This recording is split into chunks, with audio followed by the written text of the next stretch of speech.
If you've ever wondered why some service providers are always booked out and their calendars are filled, meanwhile you're still refreshing your inbox, then this video is for you. Because right now I'm going to be going over the 4 main things that every fully booked out service provider has set up in place and how you can do the exact same without this 20-step funnel, without bro marketing tactics, and without actually feeling like you want to pull every single strand of the hair out of your head. So let's get right into it. This is the first video part of my series. I don't even know how long these videos are going to go on for. I'm just going to keep making them until I feel like I have gotten my point across. But it is my series called Booked Out Basics, where I help service providers book out your calendars, right? And do things to sustainably market your business, book dream clients, doing what you love with people that you love, and not feeling like you need to have an emotional breakdown or slam your head into a wall at the end of each day. So also, where are my manners? Okay, if we haven't met before, my name is Kaylee, and I'm a business coach and strategist for service providers who want to book more of your dream clients and grow your business sustainably without, like I said, feeling like you want to pull out every single strand of hair out of your head. I don't do hustle culture. I don't do bro marketing tactics. I am just here sharing everything that I have learned since I started my first business in 2018. I have invested way more money than I would like to admit, testing out the best and the worst things that have worked to grow a business sustainably. So here I am now, sharing it all with you. Okay, I'm really annoying, as you can tell, so let's just get right into it and I will stop yapping. Jumping straight into the 4 main things that every single booked out service provider is going to have set in place behind the scenes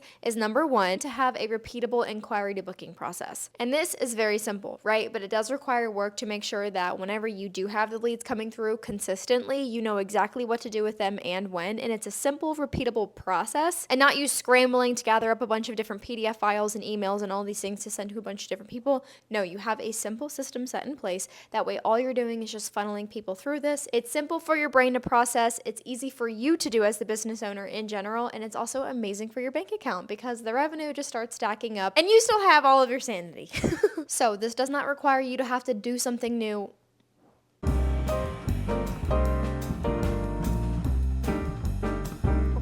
So this does not require you to have to do something new every single time an inquiry comes through. So whether you have inquiries come through from your DMs, through email, through your contact form, you take that lead and you funnel it through a process. Whether it is an initial email, them scheduling a call with you directly through a Calendly link, or you send over a custom proposal right off the bat to give them a quote. No matter what that looks like, you have a few simple steps, right? I'm not talking have this 10-step process. Instead, I'm talking maybe 2, 3, maybe 4 different steps that you take an inquiry through. That way you communicate with them, see if they're a good fit to work with you, solidify a nice package or service that would work best for them, and then of course get the booking, and then the revenue comes through right after that. You may need an email template, a package template, maybe an automated workflow, whatever that looks like. Take the steps now to set it up. That way when the leads start coming through consistently and at a high volume, might I add, you know exactly what to do and your brain doesn't even have to think about it. I forgot to say this before, but that's your tangible tip. To help you implement that first step, that's your tangible tip, is going to be to physically write everything down. Write down the process that you need your leads to go through. That way you already have it mapped out, but also that way your templates and anything pre-made that you kind of need to have ahead of time to just drag and quickly fill in a few different things and then it's good to go. Go ahead and do that now so that way it's already taken care of. Sorry, I forgot to say that beforehand. And number 2 is going to be to have a very nice and high quality marketing plan set in place that brings in traffic to your business consistently to then funnel leads to your pipeline to funnel leads to your pipeline consistently. I feel like I need to say that again because that did not make a whole lot of sense. So you need to have a marketing plan that's going to drive consistent traffic and bring in leads consistently. Period. And no, I'm not going to tell you to post every single day and that you need to go balls to the wall basically and burn out to the ground to post multiple times a day on multiple platforms doing this, that, the other, all of these other things. No, but what you need to do is you need to be aligned and you do need to be consistent, and more specifically here, focus on volume. I'm talking 2 to 3 core platforms max for right now, right? If you have a whole team or an agency that can have you posting on every single platform out there in the world, by all means go for it, and I 100% encourage it. But if you're a solopreneur like I am, or you outsource maybe every once in a while, then it's going to be totally different for you as far as what you can take on, how frequently, and also you'd want to make sure that you're not sacrificing quality for quantity. You want to make sure that you're focusing on platforms that work together. That way you're not having to create new content for each individual platform that you want to market on. And I'm very big on funnels and systems, so to make make sure that you're not just posting content, crossing your fingers that leads are going to be coming through. You want to follow a specific plan, attracting, nurturing, and converting, right? A rinse and repeat process that's very simple to achieve. That way, yes, you're posting content, but it also more specifically has a purpose, and that purpose is to bring in leads to, of course, bring in clients to pay your bills, because followers do not pay your bills, but a loyal and converted audience does. Now, your tangible tip to implement this second step is going to be to actually make your marketing plan, and it's not as deep as you may think it is, but it does require research on specific platforms to know, one, where your target audience is hanging out. That way you can fish where the fish are and post on the right platforms, but also number two, making sure that you're posting the right content on each platform. This way, if you have one high quality, maybe 30-second video idea and you post it as a reel on Instagram, this could easily be repurposed to a Pinterest video pin or also a TikTok video or even a YouTube short or on Facebook as well. See how that one piece of content that you already took your brain to write down, caption out, make the video, do all of the work required to make that piece of content come to life. You post it on one platform, but it's easily repurposable to other, repurposable? Is that a word? Yeah, I think so.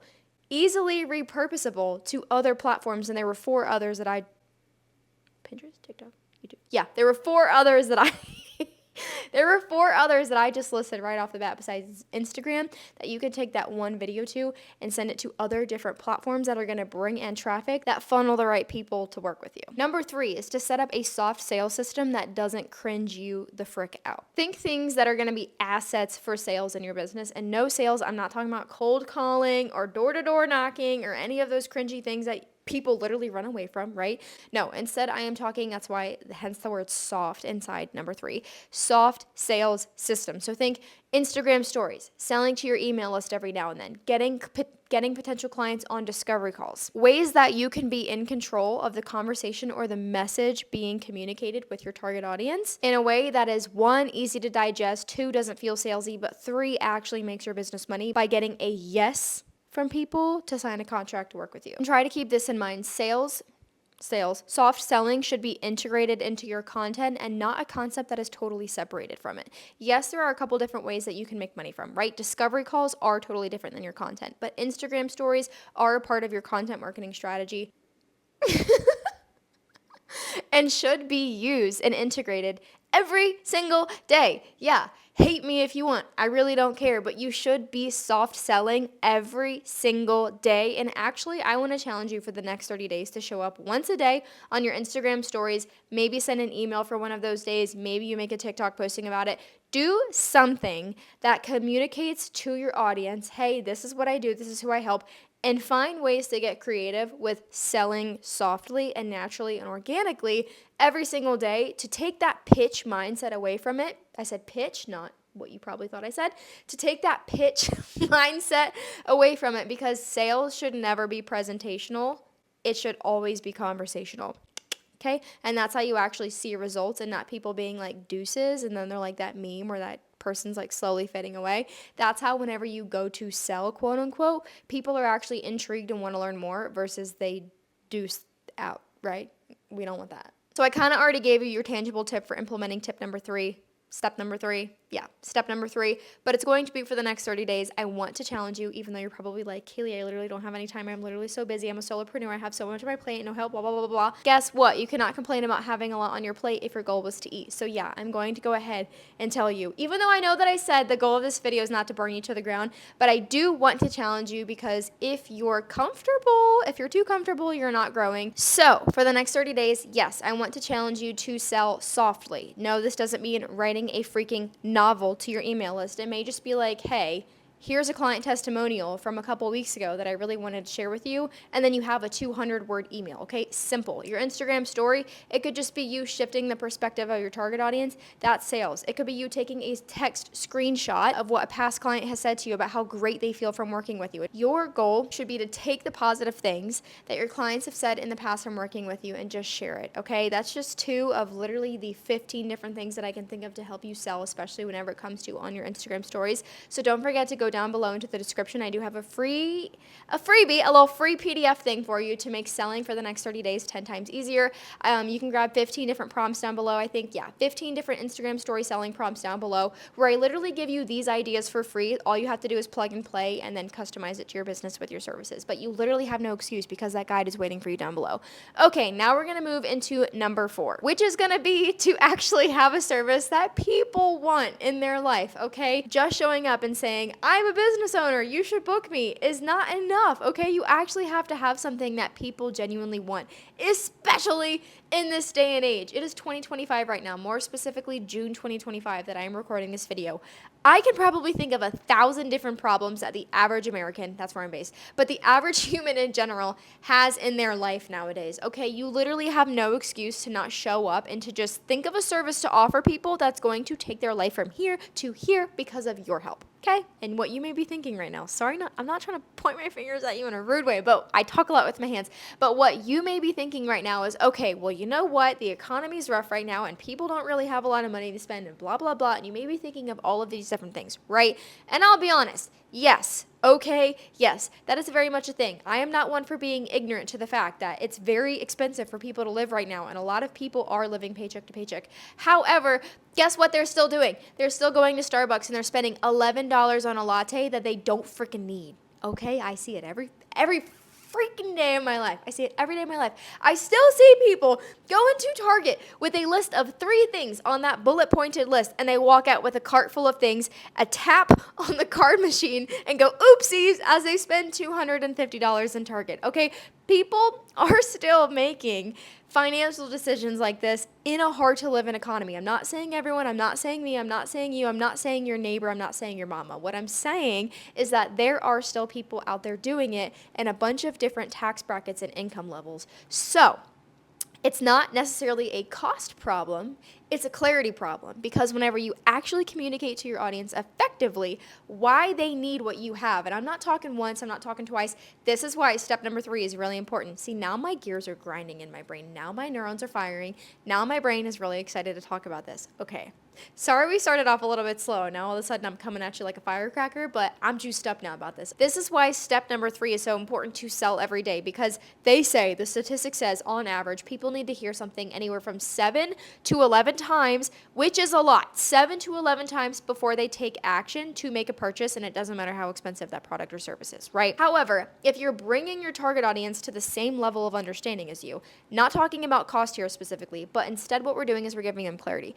Now what you're doing by talking a little bit every day about what you do is you're bringing your target audience to the same level as understanding as you are as to why your service, right, because you probably exist to offer a service for the greater good, to solve a problem in this world, why your service is a good fit in their life, right? I'm not saying to compare maybe your $4,000 package to someone's $11 latte that they're going to be buying at Starbucks. Instead, what I am trying to get you to do is to communicate to your target audience why what you offer will literally change their life. I'm sitting here editing this video right now, and holy freaking cow, I strayed away from my main point so freaking hard. Okay, here is my point, because I'm watching this and I'm like, dude, no one is following. No one is following what I'm saying. Okay, so my whole point is this. It's not a cost problem, it's a clarity problem. People are still in a hard to live in economy going to go out there and make the decisions that they make, whether they're poor, smart, whatever it may be. Financial decisions are being made left and right all over the place, good and bad, and no matter the tax bracket that people are in.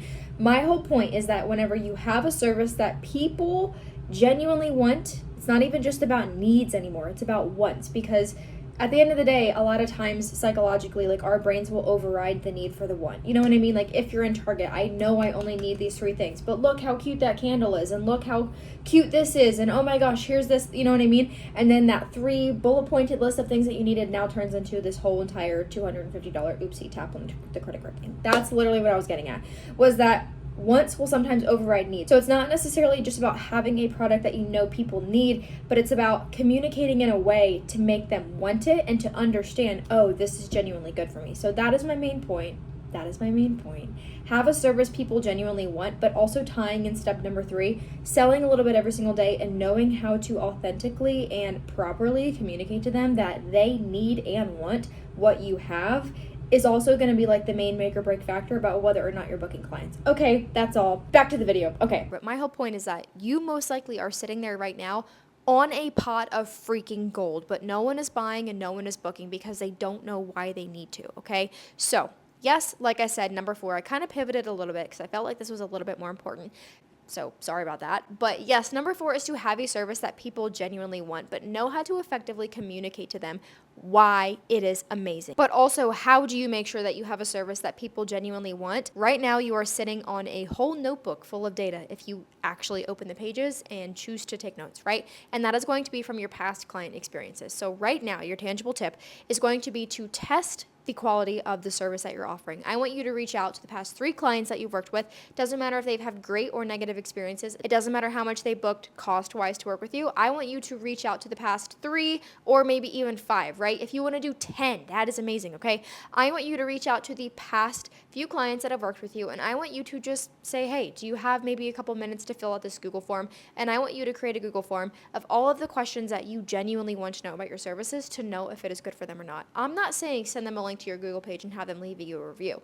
No, I am telling you to ask them privately if they are open to sharing genuine feedback with you, because if they feel like it's going to be post public, they may have good feedback for you that they don't want other people to necessarily know because they don't want to, for lack of better terms, crap on your business. Not saying they would crap on it, but maybe they say, hey, okay, this was great, but I do have some things that could genuinely improve it. They may not want to post that publicly, but they maybe were willing to share it with you privately. So reach out to your past clients. I want you to collect data from them, and that is your tangible tip for implementing step number 4. Is going to be to sit down to write down everything that they share with you. And that is how you're going to know if you have a service that people genuinely want. And if not, now you know, okay, great. I have a notebook full of notes from past clients, real data, not just thoughts that you maybe thought of would be the reason why, but your actual human beings, right? Clients that you've worked with before that have been open and honest and compassionate enough to share with you their experience to help you have a bunch of data to know how to navigate moving forward. And if you really want help building all of this out for your business and having someone in your corner who kind of just gets it, then you should come and hang inside the Growth Lab. Just saying. Sorry, shameless plug. I am going to do it.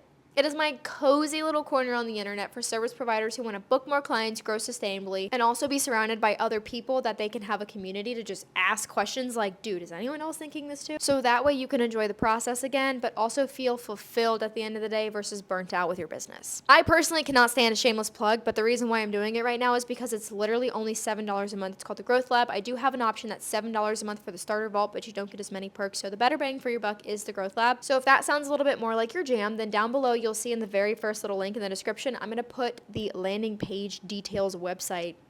That totally made sense. The link to the landing page, that way you can get more details on the Growth Lab. And I really hope I get to see you inside. But if you don't join, then that is totally okay. I still love you. I just wanted to give a little bit of a shameless plug. But do remember that this is the first video part of my new series called Booked Out Basics, where I help you get fully booked out as a service provider, doing what you love with people that you love, and not wanting to slam your head into a wall at the end of the day. So, but anyways, more info down below. Don't forget, there's that Instagram stories prompt down below. You get free story selling prompts for Instagram stories. Number 2, to get more info in the Growth Lab, but number 3, also to make sure that you come back because the second video part of my series, Booked Out Basics, will be posted next week. Okie dokie. Gonna go finish the rest of my drink that I don't really like.